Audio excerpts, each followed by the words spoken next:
Ankafaliana trano tompoko lasy sy tompoko vavy no izy diany ny tokantranotsika rehetra amin'izao alina izao tonga sondray ato anatin'ny fotoanan'ny fampahalalam-baovao ny MBS miaraba tompoko ary manasanao anaraka izany hatramin'ny farany vaovao politika avy hatrany no anomboantsika ny fotoana ary amin'ity androany ity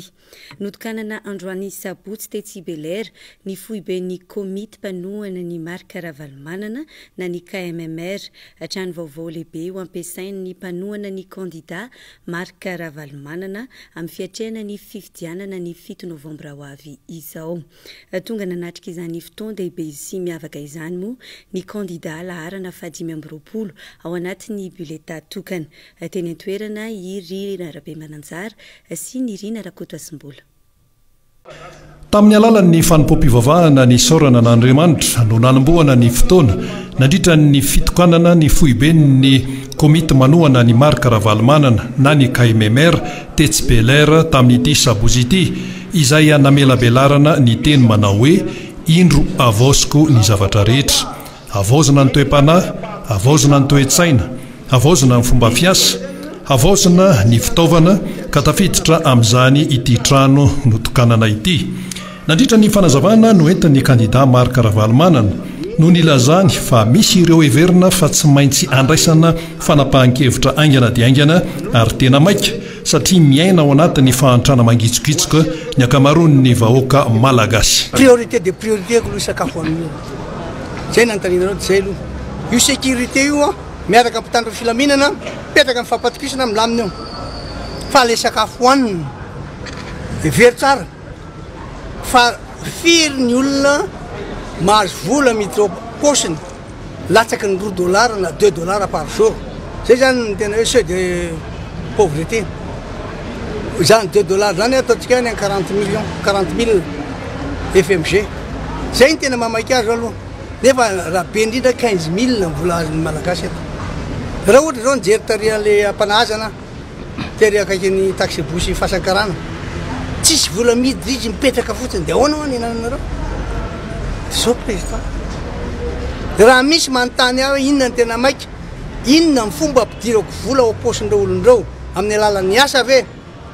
amin'ny alalan'ny fandriampahalemana dia afaka miverina amin'ny tena misy azy izy ireo satria tsy fidina an'izy ireo koa nakaty. Fa nandritra ity fotoana ity ihany koa no namaliny ny kandida marika Ravalomanana ny fanontanian'ny olona sasany momba n'ilay compte nosokafana ahafahan'ny olona mandray anjara amin'ny fanohanana ny kandida marika Ravalomanana amin'ny fiatrehana ny fifidianana satria mety misy ny olona izay diso fandray. Tena ve tena sira tsara mbola tsona zany efa zao andeha business class andeha nivela zao azonao be dia be reo malagasy zay niantso hoe dada izy inda no azonay nampinanao dia misy ny sasany a ty tondra volana espèce mihitsy na chèque dia tsy mety amiko zay satria tiako hitovy daholo na ny olona manana 500 francs na ny olona manana 500 millions dia aloha toko mitovy daholo eo anatin'le izy fa tsy hoe za akory tsy manana fa mbola azona zay mbola manana azonao dia le olona mihitsy mangataka sy mangetaheta hoe zay mba te andray anjara fampandaninanao dado ka dia inona ny tokony mba ataonay zay nanonan'iny levée de fonds iny ary iny izay le lazay hoe teknôlôzia vaovao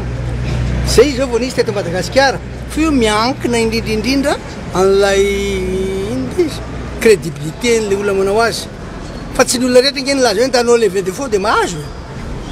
fa arakaraka le olona dia atokisan'le olona mpamme reto zavatra telo reto ny tsy maintsy miaraka mame contribution anao le olona na mitondra ny anjara brikiny satria nahoana satria izy matoky anao na le trust na le confidence satria nahoana satria mandeha any amin'ny bonne direction anao contribution trust bonne direction zay ny lalana len'ny olona fa manao zavatra. Araka izany dia ho ampiasain'ny komity manohana ny marika Ravalomanana ity trano foibe notokanany ity ary ny tanjona dia ny ampandresena ny dada amin'ny fifidianana filoham-pirenena ny 7 novambra ho avy izao. Zava-dehibe loatra ny fanokanantsika ity le foibe KMMR ity na le komity manohana ny marika Ravalomanana ka dia anala ny dolo isika dia reveo manapaka le ban zao vaky ny teny foibe KMMR notokanan'ny Andriamatoa filoha marika ravalomanana ka dia amin'ny anaran'ny lesy zanaka ny fanamasina no anapahana izao a ruban izao.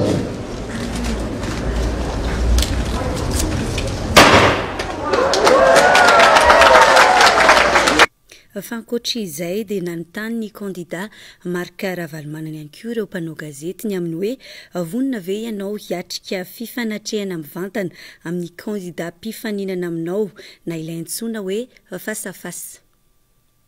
Tena vonina mihitsy amin'izay adihevitra rehetra mitranga eo na amin'iza na amin'iza satria hijoro amin'ny marina ary marina ny olazaiko ary tena olazaiko ny marina efa misy manontany azy hoe tena nisy ve reny zavatra nitranga reny anontanizy hoa tsy antainga mihitsy na zay fandraisan'olona azy na mpamoaka zany na tsy mpamoaka fa marina no resako satria le olona victime ne za marina za victime physiquement fa nivoaka malagasy zay mandeha ao ambanin'ny rano amin'izao fotoana rano maloto tena vomafy ny olona rehetra tsisy fandripahalemana ny tena vomafy malagasy za zao vetivety de rétabli fa le malagasy tena fadiranova amin'izao tsy fisiny sécurité tsy fananaka any koanina tsy afahany mampianatra ny zanany reny tena vomafy tena condamné mihitsy reo ka raha mpamoaka izy nareo zany tsy fato zany naka mpamoaka na akanafiny. Fanisan'ireo firenena nankatony ilalam-pirenena mahakasika ny fandrarana ny fanandramana na ny fampiasana mivantana ireny fitaovam-piadiana mahery vaika ireny Madagasikara. Nanomariana tamin'ny alalan'ny fanaovan-tsinimo izany fankatoavana izany androany teny amin'ny ministeran'ny raharaham-bahiny izany no natao dia ho fisorohana ny fampitehan'ny tontolo iainana na antanety izany na andranomasina. Vaovao tanteriny Noro Fitiavana sy Pransi. Tsy ny firenena avy any ivelany ihany no tompona andraikitra amin'ny fanoherana tanteraka ny fampiasana ny fitaovam-piadiana mahery vaika fa ny firenena rehetra. Voakasika izany i Madagasikara. Tanjona ao anatin'izany ny sorohana ny mety voka-dratsy ateraky ny andrana nokleary toy ny fahampitehana goavana eo amin'ny sehatry ny tontolo iainana. Manana anjara mahavitrikitsika ary tokony ho raisitsika zany ny eo amin'ny fanoherana izany nandeha ny fanandramana azy ireo fitaovam-piadiana mahery vaika ireo satria sady tsy ahasoa no hahapotika ny ponina aty amin'ny farisitsika manimba ihany koa ny tontolo iainana na any an-dranomasina zany na aty an-tanety. Manoloana izany anisan'ny firenena nanaiky ny fitsipahana ny andrana nokleary i Madagasikara androany ankoatry ny firenena sasany toy ny Korea Avaratra, Etazonia.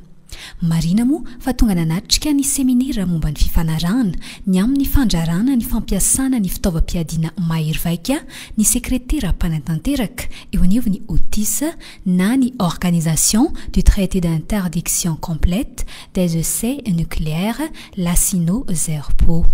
Tsika moa zany dia mandala hatrany hatrany ny fandriampahalemana, tsika mandala hatrany hatrany ihany koa ny tsy tokony siny fifanoherana na ny fifandrafiana ka noho zany rehetrarehetra zany dia zao fahatongavana itaontsika zao ihany koa dia heverina fa tsy ankila-bao tsika eo amin'ny fifandraisana iraisam-pirenena fa manana ny anjara bikitsika ary ny anjara masoandrotsika ihany koa eo amin'ny andraikitra tokony raisana zany. Vita androany ny fanaovan-tsiny ny Madagasikara momba ny fifanarahana ara-nokleary natao teto Anosy. Fa nisy kosa androany ny fanadiovana fahobe no tanterahana teny amin'ny boriboritany fahaenina ankoatry ny tao antoerana dia nanao tana maro ihany koa ny fianakaviam-beny ny fiadidin'ny komina Antananarivo renivohitra fanadidina entiny Rina Rabemananjara. Na efa fanao isan'andro aza ny fanadiovana eto anivon'ny komina Antananarivo renivohitra ao anatin'ny boriboritany enina dia misy ny fotoana manokana iarahan'ny rehetra manao an'izany asa fanadiovana izany. Ny loto raha teo koa dia misy isan'andro ho an'ny boriboritany fahenina tamin'ity androany ity dia tsy nisy ny andrasoandraso fa avy hatrany dia nanao tanamaro tamin'izay asa no tanterahana izay ary akoatra ny teo antoerana dia tonga ihany koa ny fianakaviam-be amin'ny fiadidina ny tanàna Antananarivo Antananarivo nahitana an'ireo asampana izatsikoajany ny sekretera jeneraly ary ireo ampanatateraka ary teo ihany koa ny RF2 nahatratratra any amin'ny 500 niara-nientana tamin'izany fanadiovana teny amin'ny boriboritany fahaenina izany. Eo amin'ny vaovaon'ny asa kosa indray no hoizantsika ny fotoana mbola betsaka ny lesoka hita eo amin'ny osehatra io eto Madagasikara tafiditra ao anatin'izany ny tsy fanajana sy ny fampiarana ny lalàna mifehy ny asa ka mahatonga ny fanararaotana manoloana izany namporisika ny fanjakana ireo avy eo anivon'ny fiaramandiniky ny mpiasa eto Madagasikara mba hakatoa ny fifanarahana momba ny asa izay atao isan-taona ny Genève. Io fifanarahana io izay tokony sitomana ny lalàn'ny asa eto amintsika raha itsika avy hatrany ny antsipirian'izay. Mangataka amin'ny fanjakana malagasy ireo ao anivon'ny 7e na ny fiaramandiniky ny mpiasa eto Madagasikara mba hiroso amin'ny fankatoavana ireo fifanarahana natao tany Genève nadritra ny fifanarahana iraisam-pirenena momba ny asa mba isian'ny fampanjariana ny fenitra sy fandraharana ny asa izay mifandraika aminy no antony izany. Manentana ary mamporisika ny fanjakana malagasy izahay atao amin'ny CTM ny rosona tsy misy fepetra amin'ny fankatoavana an'ireo convention nodiniana tamin'ny 10 septembre ireo ao ny convention 143, 181, 189 ny protocole 29 ny convention 154, 151 ny antony ho fampanjariana sy isy fenitra ny fandraharahana ny asa sy izay mifandraika aminy eto Madagasikara. Ny fankatoavana an'ireo convention ireo dia ampisy heridika lehibe ny anatsarana ny lalàna momba ny asa sy ny fampiarana zany eto Madagasikara. Amin'ny alalan'io fifanarahana io no ahafahantsika misintona FDB entina andrafetana sy anatsarana ny fehezan-dalàna momba ny asa eto Madagasikara. FDB zany mikasika ny tokony anakatoavana ny convention internationale dia mazava ho azy mba afana mampiditra izany atao anatin'ny lalàna anatiny aty amin'ny firenena malagasy. Zany hoe rehefa amin'ny manao sinian'io zany ny fanjakana anankiray dia tokony ho tafiditra ao anatin'ny lalam-panorenana zany ny votoatin'ny zava-dehibe sy any amin'ireny lalàna mifehy ny asa ireny. Ary tsy tokony isy zany hifanolana amin'izay zavatra izay zany ny lalàna izay manakery aty amin'ny firenena izay nanao an'izay fankatoavana izay.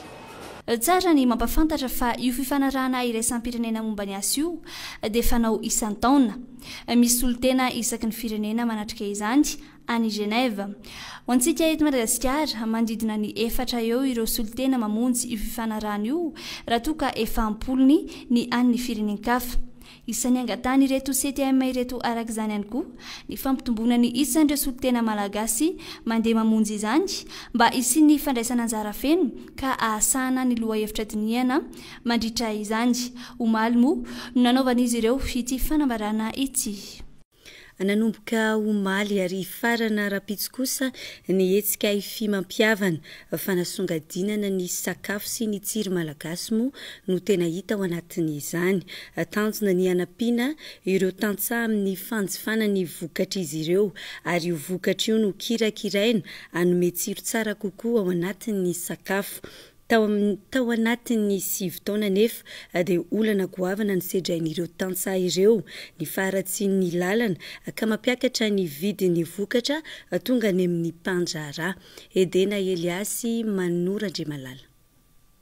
Mbola sakana lehibe tsy mampisongadina loatra ny sakafo malagasy eto amintsika ny tsy fahaizana miaiky fa tsara ny tsiro avy amin'ny vokatra eto an-toerana.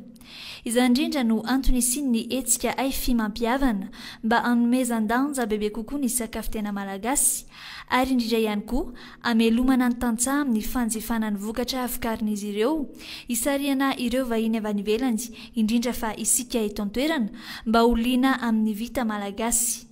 Ny antsapano io zao dia ny olona midinao antsapano satria inana angivo ohatra mamokatra le olona sady mamokatra zany izy manome asa n'le vehivavy no afaka tsy fahin'le olona mpandalo an'iny lalana route nationale makany Tamatavy. Ohatray koa zany tanjona hoe manomboka hatrany amin'ny mpamokatra producteur hatraty amin'ny vilia dia mba samy misy asa dia ny ray aman-dreny moa zany mahita asa ho an'le tanora koa mba tsy renireny efa mahay mahandro izy dia afaka manao traiteur dia mba misy asa miditra zany a dia mba ohatrany hoe mba misy arikarena mba miakatra eo. Samy manana ny mampiavaka azy ny faritra tsirairay eto Madagasikara raha izay sakafo izay no resahana. Isan'ny ampahafantarana ny any amin'ny faritra avaratra sy atsinanana ohatra ny sakafo ampiarahana amin'ny voanio. Nanomboka ny taona 2024 teo anefa no nitontongana ny famokarana sy fanondranana io voanio io eto an-toerana noho ny krizy politika. Raha ho an'ity mpandraharaha-pikirakira ny vokatra voanio ity, nidina any amin'ny 4 tapitrisa isan-taona ny isan'ny voanio voangon'izy ireo raha toa ka mahatratra 12 tapitrisa izany talohan'ny taona 2024. No ny fampitehan'ny lalana ny mahatonga izany ka mampitsoka ny vokatra ary mampiakatra ny vidiny. Izy no tenito ny évacuation ny lalana zany samy malala antsika Sambava raha ohatra ka mety Antananarivo zao anao mania Sambava au moins 3 jours de route anao vao tonga any. Vernon amizay zany le zavatra fa tia na makany Diego zao il faut pratiquement une journée entière amoaka ny vokatra ao Sambava makany Ambilobe fotsiny fa presque demi-journée 12 heures de temps je vao tonga any. Io problème d'évacuation zany tena problème ny am'izao fotoana zao difficile le lalana. Na dia eo aza nefa ireo olana ireo tsy masaka nantantsatsy anondrana ny vokatra izany mba hisitrahany malagasy ny avy eto an-toerana ihany. Izany raha teo no isan'ny tanjony AFI mampiavana ao anatin'ny 10 taona manaraka mba higoka ny tsirony vokatra avy eto an-toerana isika malagasy. Nanomboka omaly ity etsika AFI mampiavana ity ary farana rahampitso etsy amin'ny zaridaina Andohalo, sakafo sy vokatra malagasy avokoa no aranty sy amidy ao. Dia izay ihany koa no entina manakatona ny fotoana ny fampahalalam-baovao amin'izao alina izao ankasitrahana tomboky lasy tomboky vavy ny fanarahanao izany hatramin'ny farany dia mirary farany herinandro mahafinaritra ho antsika rehetra ary manome fotoananao amin'ny alatsinainy toy izao indray. Veloma tompoko.